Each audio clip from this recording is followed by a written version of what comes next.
motema etondi sami naposa na yo aba papa molimo nanga ezo ganga koluka yo nana kotikateo kotambola na yo osamotema nanga kolanda yo nana kolembateo kungumba mela yo tina bomo idake.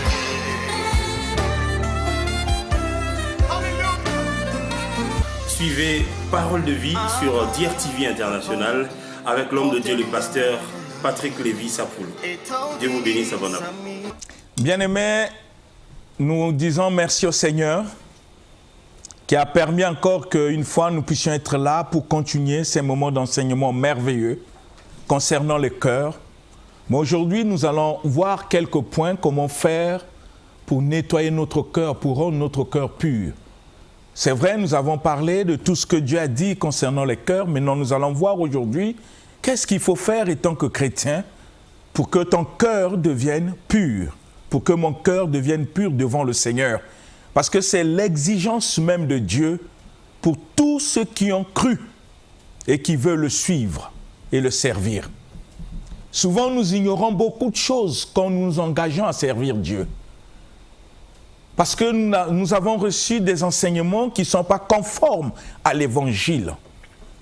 Et je vous dis tout le temps dans cette émission que Jésus lui-même, il nous a dit dans sa parole que mon peuple périt parce qu'il lui manque la connaissance. Si je n'ai pas la connaissance des choses de Dieu, il me sera difficile, bien-aimé, de servir ce Dieu dont je prétends aimer. La connaissance est tellement importante. Sans la connaissance, il nous est impossible de servir Dieu selon sa volonté. Parce que le Seigneur lui-même, comme je vous le répète, a dit dans sa parole, mes voix ne sont pas vos voix, mes pensées ne sont pas vos pensées. Bien-aimés, nous ne devons pas aller à l'église pour faire ce que nous pensons dans notre tête, faire ce que nous imaginons. Servir Dieu selon nos pensées, notre intelligence, notre volonté. C'est un échec total. Nous devons le servir selon ses pensées. Le servir selon ses voies. Et nous pouvons poser la question où se trouvent les pensées de Dieu et ses voies. C'est dans sa parole. Raison pour laquelle Jésus-Christ a dit à ses apôtres, d'une manière ferme, d'enseigner au peuple de Dieu, non leur philosophie, leur sagesse, leur intelligence, mais d'enseigner tout ce que lui, Jésus, a prescrit. Donc ça veut dire qu'aucun apôtre n'a un message. Le message que porte l'homme de Dieu, quel que soit le lieu où il se trouve, le pays, c'est le message de Jésus. Uniquement le message de Jésus. Bien-aimés, il faut le comprendre. Si nous n'avons pas le message de Jésus, nous ne pouvons pas servir le peuple de Dieu. Il faut avoir le message de Jésus. Et si tu ne comprends pas le message de Jésus, tu ne peux pas enseigner la parole de Dieu. Sinon, tu vas enseigner des philosophies, des choses qui ne sont pas conformes à sa volonté. C'est ainsi, bien-aimé, pour servir Dieu, il faut comprendre sa pensée, ce qu'il veut, ce qu'il attend de nous, la manière dont nous devons le servir. Vous voyez, nous prions beaucoup, les gens jeûnent, les gens prient, les gens chantent Dieu, louent le Seigneur, l'adorent. La question que nous devons nous poser, est-ce que notre manière de prier, d'adorer, de louer le Seigneur est conforme à sa parole, conforme aux enseignements que le Seigneur a laissés? Si on n'est pas enseigné, il nous est difficile d'adorer Dieu, de louer Dieu. Il nous est difficile, bien aimé, de le servir. Parce que c'est sur base de sa parole que nous pouvons prier. Parce que la parole nous enseigne comment prier Dieu, dans quelle attitude, dans quel état de cœur. La parole de Dieu nous enseigne comment le louer. La parole de Dieu nous enseigne comment le servir. Si notre manière de servir Dieu est basée sur sa parole, à partir de ce moment, nous pouvons rassurer notre cœur que nous sommes dans sa volonté. Si la manière de servir Dieu vient de nous-mêmes, de nos pensées, parce que nous voulons plaire au Seigneur, nous sommes en dehors de sa volonté. C'est ainsi qu'aujourd'hui, nous les chrétiens, parfois, nous ne savons pas pourquoi nous partons à l'église. Nous ne savons pas qu'est-ce que nous partons chercher à l'église. Simplement parce que nous n'avons pas la connaissance de sa volonté. Au cours de cette émission, nous avons montré l'importance du cœur de l'homme devant Dieu. C'est du cœur que nous pouvons servir Dieu. Ce n'est pas avec les pensées, les imaginations.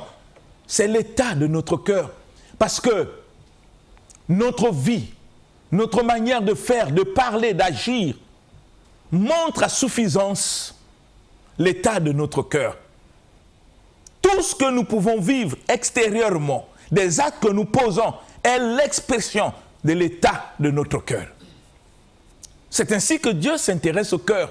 Il ne veut pas les chrétiens qui le louent, qui le servent par des lèvres, par des paroles, dont leur cœur est éloigné de Dieu. Nous devons comprendre ce Dieu que nous suivons, ce Dieu que nous servons, afin de demeurer dans sa volonté, appliquer sa parole dans notre vie, comme Jésus-Christ lui-même a su le dire. Ne vous bornez pas à écouter seulement, mais mettez en pratique. Je peux mettre en pratique que ce que moi je comprends, qui ne vient pas de mes pensées, mais qui vient de la parole de Dieu. C'est là où vous comprenez aussi, quand on parle même de la foi, la manière dont les gens interprètent la foi, ça sort même de la volonté de Dieu. On a l'impression que la foi vient de nos pensées, de notre imagination, ce que nous voulons que Dieu puisse accomplir dans notre vie. C'est un échec. Ne confondez pas la foi avec les pensées positives. La foi n'a rien à voir avec les pensées positives ni l'imagination de l'homme. Parce que la foi a une source. La Bible nous dit, elle vient de ce qu'on entend. Ça veut dire, elle ne vient pas de nos pensées. Elle ne vient pas de nos imaginations. Elle vient de ce qu'on entend. Et la parole de Dieu nous précise que ce qu'on entend ne vient pas des discours ou des philosophies ou de la sagesse humaine. Ce qu'on entend vient de la parole de Dieu. Donc la foi a pour source la parole de Dieu. Mais si moi, étant que chrétien, je n'obéis pas à la parole de Dieu, je ne fais pas des choses que Dieu me recommande dans sa parole, je peux poser la question, j'ai quelle foi? J'ai quelle foi? Parce qu'elle a pour source la parole. Je n'obéis pas à la parole. Je n'agis pas selon la parole. Je ne marche pas selon la parole de Dieu qui manifeste la volonté parfaite de Dieu. Et je dis aux gens que j'ai la foi. De quelle foi je parle? C'est une confusion.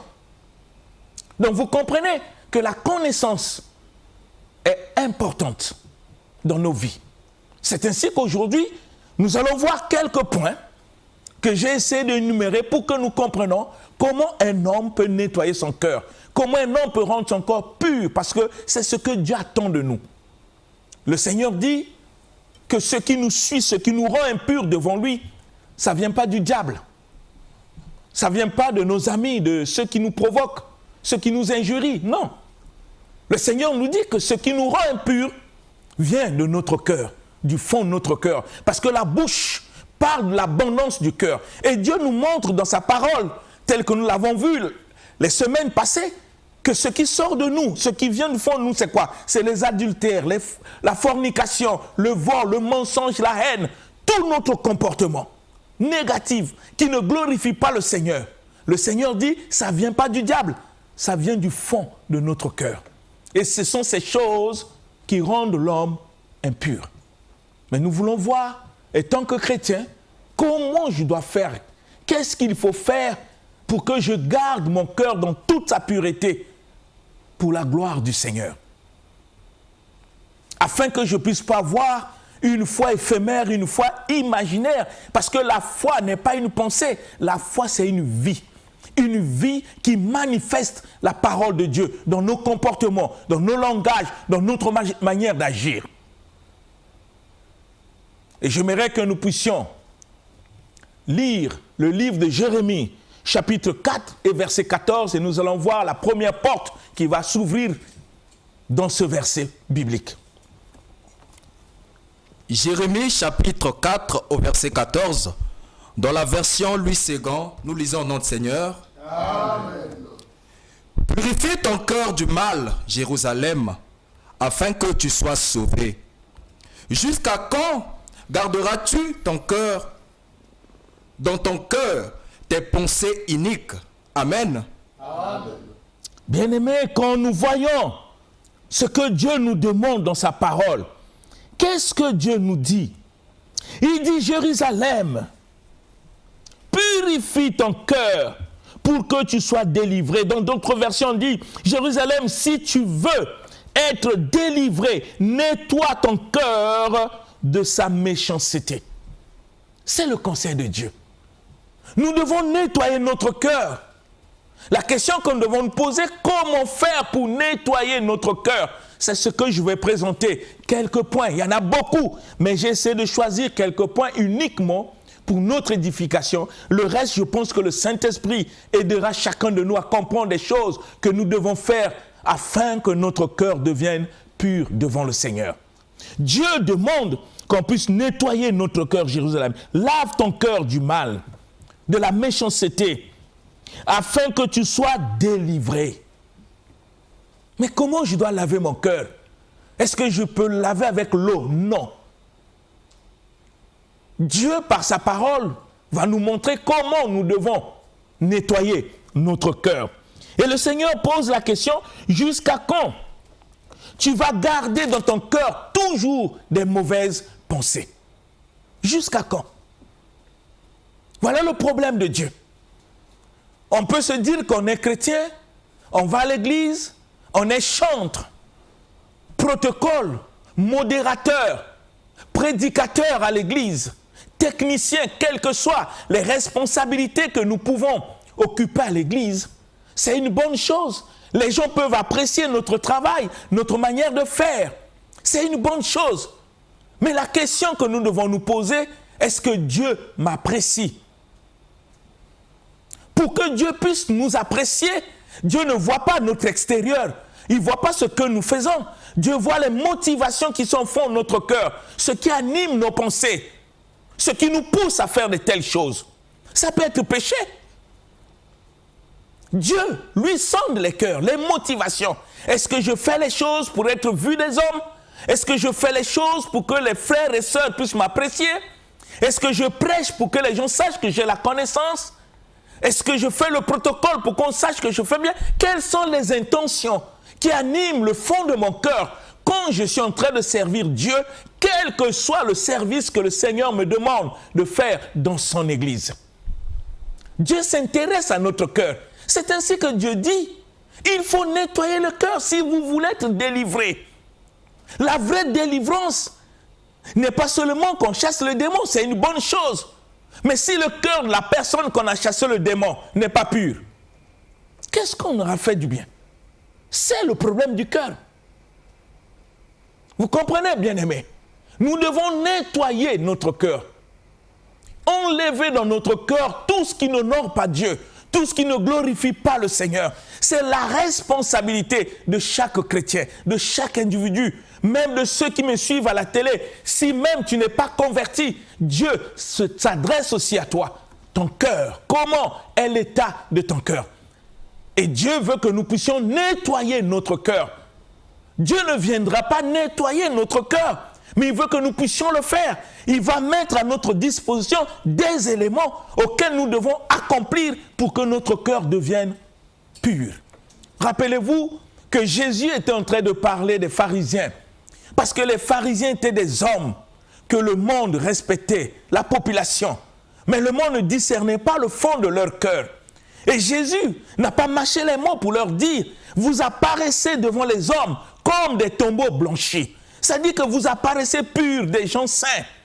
Mais parce qu'ils n'ont pas le discernement de ce qui se passe au fond de votre cœur, Et quand Jésus-Christ disait le cœur, dit, vous êtes comme des tombeaux blanchis, mais au fond de vous, il n'y a que des ossements pourris. C'est choquant. Les choses qu'ils pouvaient faire à l'extérieur, les gens appréciaient, acclamaient. Mais Dieu ne voyait pas les choses comme les hommes le voient. Dieu voit le fond du cœur de la personne. Et il dit, dans le fond de votre cœur, il y a des ossements pourris.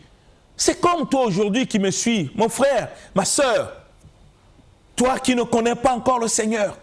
Qu'est-ce qui est au fond de ton cœur? Malgré que tu dis aux gens que tu es chrétien, malgré que tu vas à l'église tous les jours, c'est une bonne chose, ce n'est pas mauvais. Mais est-ce que tu te rends compte que Dieu ne s'intéresse pas à ce que tu fais extérieurement? Il s'intéresse à ton cœur, ce qui te pousse à poser de tels actes. Et Jésus disait aux pharisiens, si vous voulez être pur, commencez à nettoyer l'intérieur du plat. Nettoie d'abord l'intérieur, alors l'extérieur deviendra net. Commence à nettoyer ton cœur. Parce que Dieu l'exige. Que tu sois pasteur, que tu sois apôtre, que tu sois prophète, que tu sois bishop, que tu sois... Ce sont des fonctions. Ce qui compte devant Dieu, ce n'est pas seulement tes responsabilités. Et tant que pasteur, apôtre, ancien, diacre ou fidèle, ce qui compte devant Dieu, c'est l'état de ton cœur. Nous devons les nettoyer. Tant qu'on ne nettoie pas notre cœur tel que Dieu nous demande, vous allez comprendre pourquoi dans nos églises, nous avons tellement de problèmes d'hommes, des problèmes charnels. Ça peut atteindre même le pasteur. Parce que le pasteur peut écouter quelque chose qui le choque et peut faire de cette chose-là une prédication qui n'est pas inspirée par Dieu. C'est comme une réponse à un problème. Et tant que nous devons prêcher ce que Dieu nous inspire et donner au peuple la nourriture convenable, au temps convenable, parce que Dieu connaît les besoins du peuple. Mais on ne peut pas monter sur la chair pour faire une guerre des paroles, prendre des versets bibliques,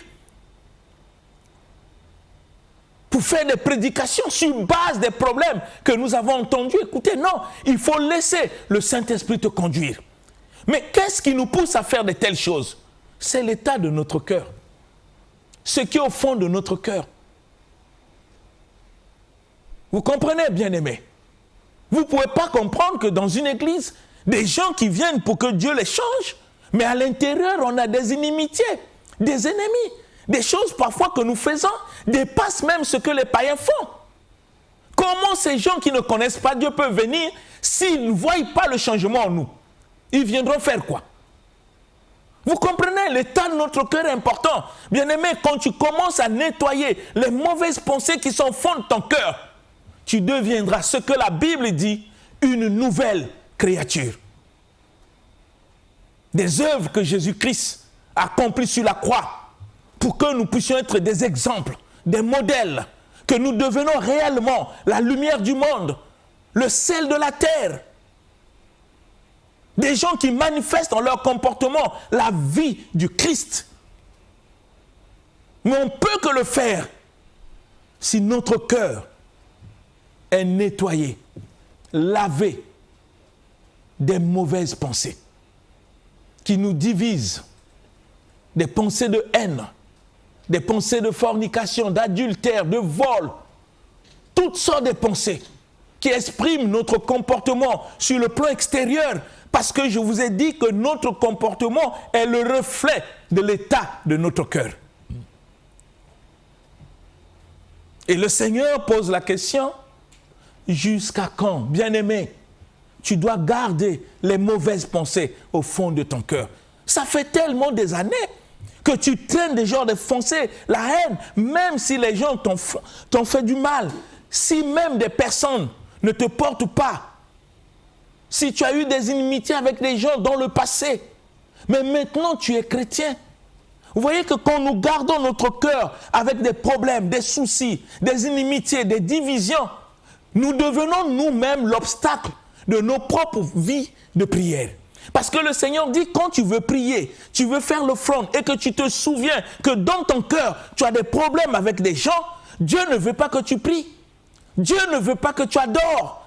Non, il ne veut pas, il t'attend. Il dit, va d'abord réparer.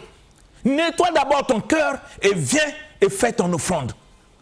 Nous l'avons lu dans le livre de Matthieu. Tu veux adorer Dieu, Dieu ne refuse pas. Mais Dieu regarde au fond de ton cœur, toi qui adores, qu'est-ce qui est au fond de ton cœur? Tu as les problèmes avec qui? Est-ce qu'il y a des gens que tu ne fais pas parler? Est-ce qu'il y a des gens que tu ne portes pas? Est-ce qu'il y a des personnes que tu critiques? C'est ce que Dieu veut savoir. Tu veux l'adorer? Oui, il ne refuse pas. Mais Dieu te demande, va d'abord régler le problème de ton cœur. Libère ton cœur de ces pensées mauvaises. Alors viens et adore-moi. Mais parfois nous faisons le contraire, bien-aimés. C'est comme si nous voulons imposer à Dieu notre volonté. C'est très malheureux.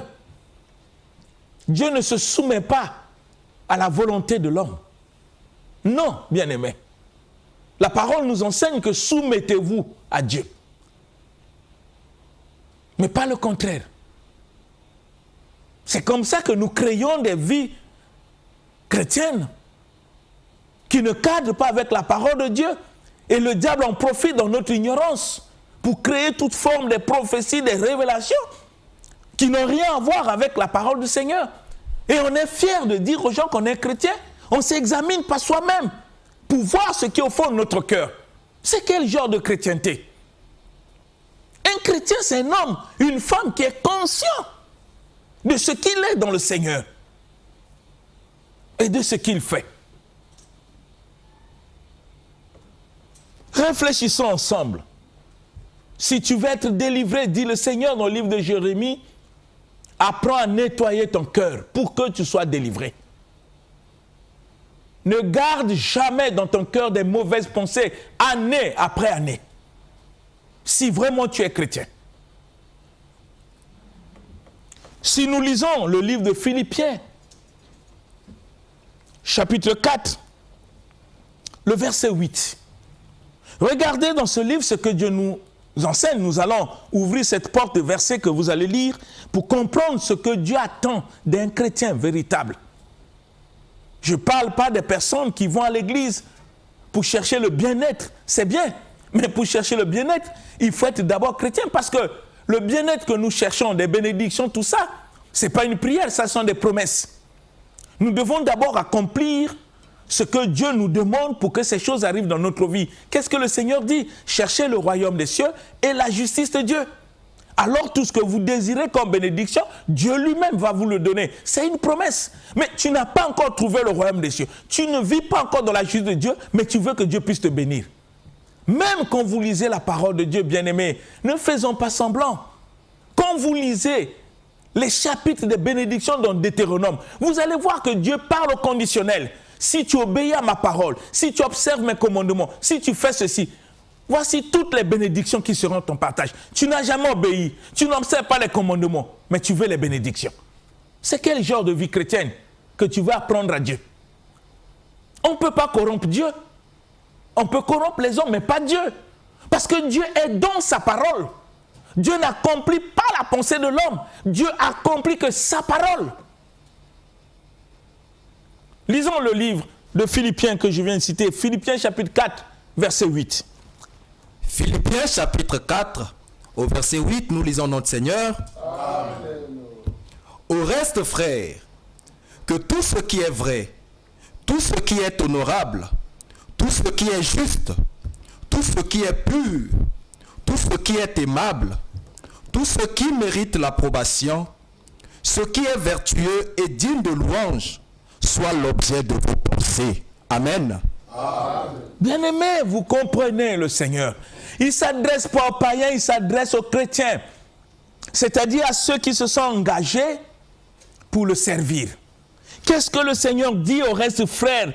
Que toutes les choses qui sont vraies, tout ce qui est aimable, tout ce qui est honorable, tout ce qui est juste, tout ce qui est pur, tout ce qui est acceptable,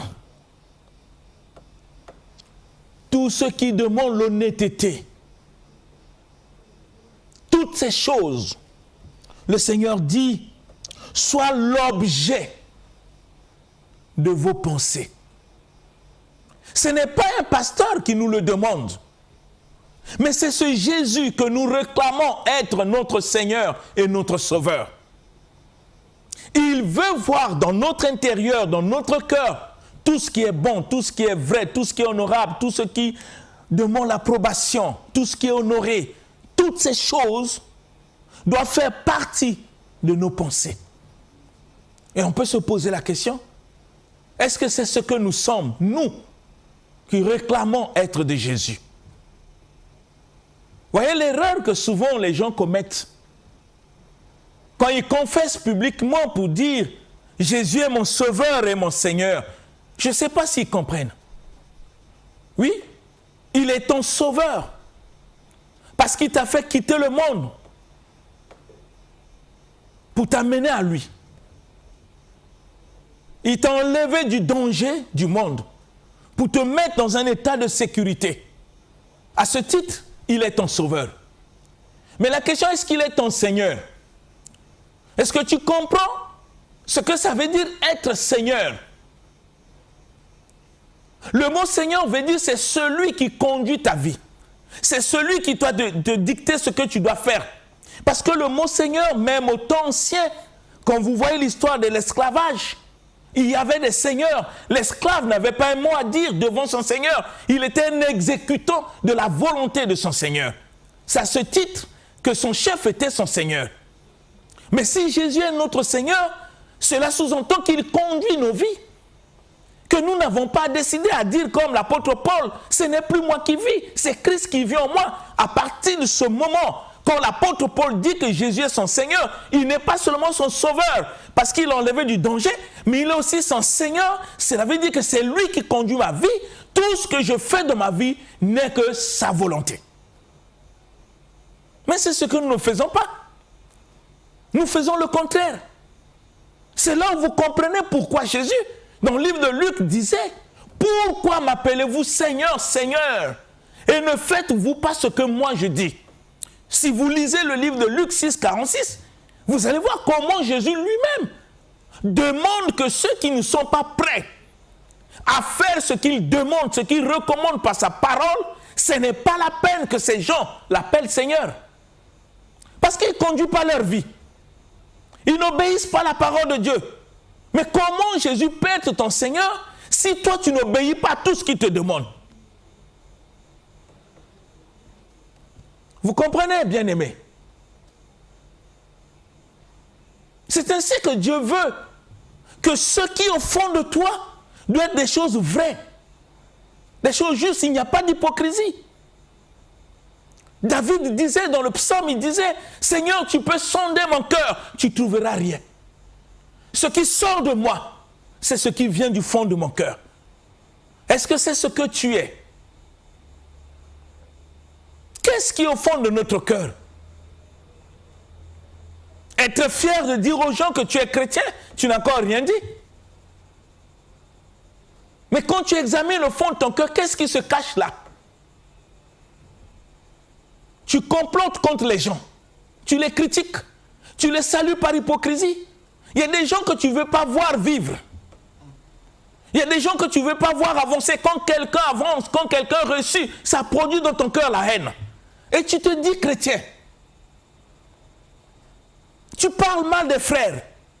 Tu parles mal des sœurs, quel que soit leur manquement. Et tant que le Seigneur te recommande de prier pour eux, mais toi tu les critiques. Et tu vas même loin, tu critiques même ton pasteur. Et tu te dis chrétien. Bien-aimé, quand tu vois que ton pasteur a mal agi, tu vois qu'un frère ou une sœur a mal agi, Dieu ne te demande pas de les critiquer, il faut les approcher. Pour parler avec eux, avec amour, et prier pour eux. C'est les recommandations du Seigneur. Ne pas le faire. Jésus dit pourquoi tu l'appelles Seigneur. Et je le dis souvent, croire en Dieu c'est une bonne chose, bien-aimé. Parle aux gens que tu es de Dieu, tu aimes Dieu, tu le suis, parce qu'il est ton Seigneur Sauveur, tu l'as reçu dans ta vie en telle année, tu t'es fait baptiser, tu es diacre dans une église, tu es pasteur, tu es apôtre, tu es qui, je ne sais pas, les postes que tu peux occuper, c'est une bonne chose. Je ne dis pas que c'est mauvais. Mais la question que tu dois aussi se poser, puisque toi tu crois en Dieu, est-ce que Dieu croit en toi?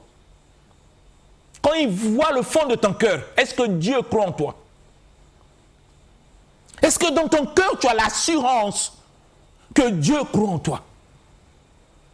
Quand tu vois ton comportement, tu vois ta manière de vivre, tu vois ce qui remplit ton cœur, l'hypocrisie que tu fais, est-ce que vraiment tu peux rassurer ton cœur que Dieu croit en toi? C'est des questions que nous devons nous poser, bien-aimés, afin de ne pas prendre la vie chrétienne à l'aventure. C'est une question de vie. Jésus, qui est notre Dieu, a quitté le ciel. Il est parti mourir sur la croix nu. Ce n'est pas pour s'amuser. Il a accepté l'opprobre. Il l'a fait pour toi. Vous pensez que la mort de Jésus sur la croix était pour s'amuser? C'est une question de vie. Si tu ne sais pas réaliser cela, pour dire que Christ est mort sur la croix, est-ce que tu sais pourquoi il est mort pour toi sur la croix? Et que les choses auxquelles Jésus-Christ a crucifié sur la croix, tu continues à les reproduire dans ta vie. Il est mort pour toi. Est-ce que vraiment il est mort pour toi? Je ne vois pas quelqu'un qui a commis des péchés, qui a commis des choses qu'on l'arrête par la police, on le juge et qu'il est condamné à mort et que le chef de l'État vient la gracier et qu'il sort de la prison, qu'il continue à faire les mêmes choses qui l'ont amené en prison. Ça veut dire qu'il n'a rien compris. Il n'a rien compris de la grâce du chef de l'État. C'est parfois ce que nous sommes. Parce que nous ne comprenons pas comment Dieu peut mourir sur la croix pour nous, les pécheurs. Si vous comprenez le vrai sens de la mort de Jésus sur la croix, bien aimé, on aura des retenues à faire un certain nombre de choses afin de laisser Dieu se glorifier en nous, pour que l'impact de notre vie puisse être connu des hommes et que par notre manière de vivre, que les gens glorifient ce Seigneur qui a payé de sa vie sur la croix. Mais parfois nous-mêmes qui confessons de nos bouches que nous sommes des chrétiens, nous-mêmes, nous empêchons les autres à servir Dieu par notre comportement, par des scandales. Mais Dieu nous parle, non pour nous faire mal, parce que nous pouvons tout reprendre à zéro avec lui. C'est un problème de décision du cœur. Pour que tu prennes ta vie chrétienne au sérieux, Dieu a besoin que tu commences à examiner ton cœur afin de les nettoyer de la méchanceté, des pensées qui ne glorifient pas son nom, que tu puisses plus garder la haine, les rancunes contre les personnes dans ton cœur, année par année, que tu n'aies pas de mauvaises pensées contre quelqu'un, quel que soit ce qu'il est. Bien-aimé, je veux que tu réfléchisses de ce que Dieu attend de nous. À un moment de la vie, il faut savoir prendre des décisions. À un moment de la vie, il faut savoir prendre des décisions. C'est ce qui fait de toi un homme sensé, une femme sensée. Il n'y a que des insensés qui n'arrivent pas à la perfection. Mais des sages parviennent parfois à la perfection par des erreurs, mais ils ne demeurent pas dans les erreurs. C'est ce que nous devons être. Pour être fiers devant les gens, quand nous disons que nous sommes chrétiens, nous savons de quoi nous parlons. Parce que nous avons pris l'engagement. Non seulement d'aller à l'église pour écouter les enseignements comme connaissance, non. Nous avons pris l'engagement d'aller à l'église, d'écouter les enseignements et de faire de ces enseignements notre vie. Parce que notre cœur est disposé et disponible à faire que la parole que nous écoutons devienne notre vie. C'est ce que Dieu attend de toi. Ne laisse jamais l'incrédulité t'amener. Ne laisse jamais l'incrédulité, le doute. Et que le diable puisse t'injecter des pensées que tu ne pourras jamais changer. C'est faux. Si l'homme ne pouvait pas changer, Christ ne devait pas mourir sur la croix. Il est mort sur la croix pour ça. Même si les gens te rejettent, même si tu as commis des choses et que toi-même tu regrettes, tu ne sais pas quoi faire, je t'apporte la bonne nouvelle, Jésus est là pour toi. Il n'est pas mort pour ceux qui sont en bonne santé, il est mort pour ceux qui sont malades. Il est mort pour toi.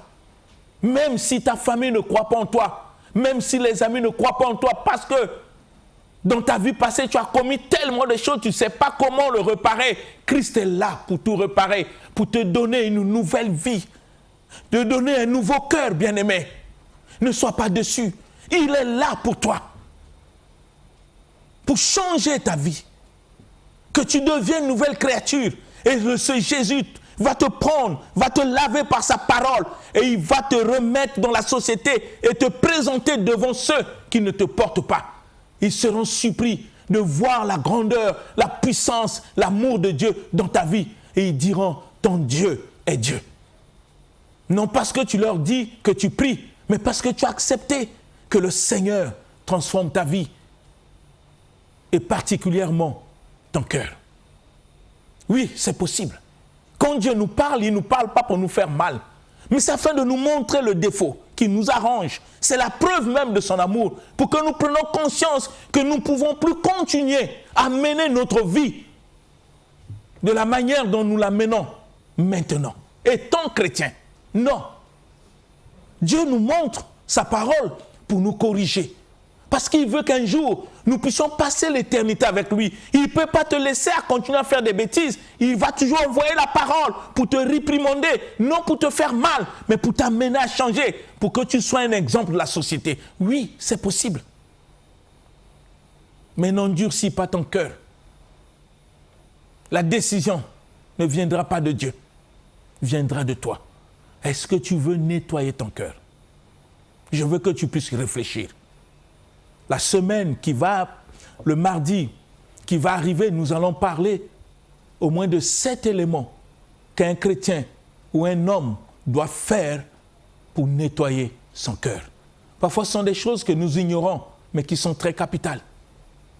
C'est dans le sens des responsabilités.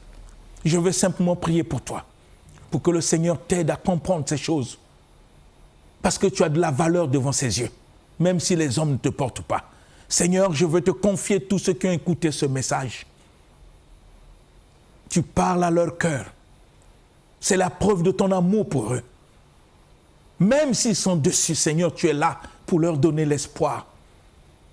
Je veux que tu touches leur cœur pour qu'ils se confient en toi, afin de valoriser leur vie, que ceux qui les ont rejetés, qui réalisent qu'il y a un Dieu qui a payé de sa vie sur la croix pour faire de ces personnes des nouvelles créatures. Mets dans leur cœur la puissance de décision, qu'ils prennent conscience de la vie, parce que la vie que tu leur donnes est tellement plus précieuse que tout ce qu'ils peuvent posséder dans ce monde. C'est ainsi que tu nous as dit, nous devons garder notre cœur plus que toute autre chose, que ça soit ainsi pour eux et pour moi qui prie. Que tout cela soit pour la seule gloire de ton nom. C'est au nom de Jésus-Christ que j'ai ainsi prié. Amen. Amen. L'émission Parole de vie avec le pasteur Lévi Nikwe, chaque mardi à partir de 17h10 sur DRTV International. Papa, motema etondi sami naposa na yo